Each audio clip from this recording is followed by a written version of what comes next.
1997 இந்தியாவிலேயே முதல் முறையா இங்கதான் ஐடி பாலிசி உருவானுச்சு. 2000 இங்கதான் டைடல் பார்க் உருவானுச்சுன்னா 1979 எம்ஜி ராமச்சந்திரன் ஒரு படிக்காத மனிதர் பியூசியை இங்க இருந்து தூக்கலான்னு ஒரு முடிவு எடுக்கிறார். அன்னைக்கு தமிழ்நாட்டில் இருந்த பள்ளிக்கூடங்களோட எண்ணிக்கை 4000 சொச்சம். ஆனா இருந்த காலேஜஸோட எண்ணிக்கை 200க்கு குறைவு. நீங்க அப்ப 10th முடிச்சுட்டு 11th SSLC முடிச்சா பியூசிங்கிறது காலேஜ்ல போய் பண்ணணும். அதாவது இன்னைக்கு +2 காலேஜ்ல பண்ணணும். அப்ப என்ன ஆகும்? Drop outs. யாரெல்லாம் டிராப் அவுட் ஆவா? அதுல மெஜாரிட்டி 99% பெண்கள்.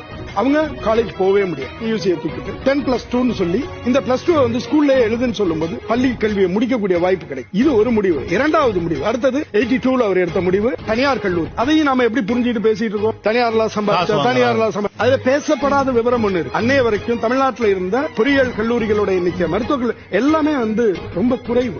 அன்னைக்கு 1500 கோடி 2000 கோடிக்குள்ளார தான் பட்ஜெட் போட்டு இருந்த காலகட்டம். அவ்வளவு காசு கிடையாது. அப்ப அவர் என்ன யோசிக்கிறாருன்னு சொன்னா, பிரைவேட் பிளேயர்ஸ் அனுமதி. அப்படி வந்ததுல பேசப்படாத ஒரு அம்சம் என்னன்னா 50% சீட்ஸ். உங்கள்ட்ட 100 சீட் இருக்குன்னா அதுல 50% சீட்ஸ் கவர்மெண்ட் எடுத்து அந்த முடிவை எடுத்த